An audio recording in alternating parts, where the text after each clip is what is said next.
त्यानंतर आता लाडक्या बहिणींसाठी आनंदाची बातमी आहे। पुढील 2 आठवड्यामध्ये हप्ता मिळण्याचा अंदाज आहे। ई-केवायसी प्रक्रियेमुळे हे हप्ते रखडले होते।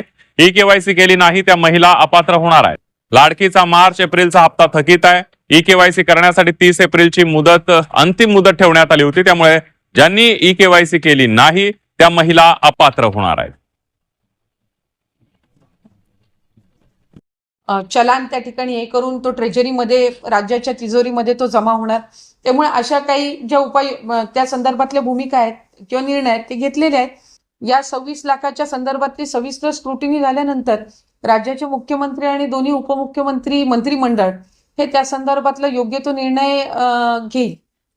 याच्यामध्ये काही गावात दुसऱ्या राज्यातले पण होते, काही पुरुषांना देण्यात आलं, त्या जे स्क्रुटिनी अधिकारी होता त्याने ते बघितलं का नाही? खरं तर कुठल्याही इतर राज्याच्या याला लाभ हा देण्यात आलेला नाहीये। आमच्या विभागाच्याच प्रथम स्क्रुटिनीमध्ये जर ते राज्याच्या बाहेर असतील, ज्या वेळेला प्रायमरी स्क्रुटिनी झाली त्याच वेळेला अशा ज्या बाबी आहेत त्या विभागाच्याच अधिकाऱ्यांच्या निदर्शनास आल्या आणि त्या वेळेलाच त्यांना लाभ हा दिला गेलेला नाहीये।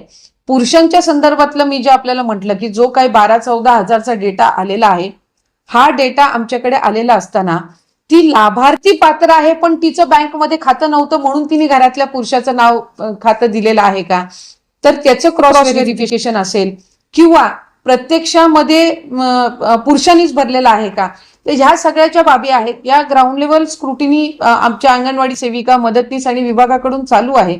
त्याचा सविस्तर डेटा ज्या वेळेला येईल त्याच वेळेला त्या ठिकाणी तो आम्हाला मांडता येईल। लाडक्या बहिणो, व्हिडिओ जर आपण माहितीपूर्ण वाटला असेल तर व्हिडिओला आत्ताच एक लाईक करा व चॅनलवरती जर तुम्ही नवीन आला असाल तर चॅनलला सबस्क्राईब करून व्हिडिओ जास्तीत जास्त लाडक्या बहिणींसोबत शेअर करा, जेणेकरून त्याला ही नवीन अपडेट त्यांच्यापर्यंत पोहोचली पाहिजे।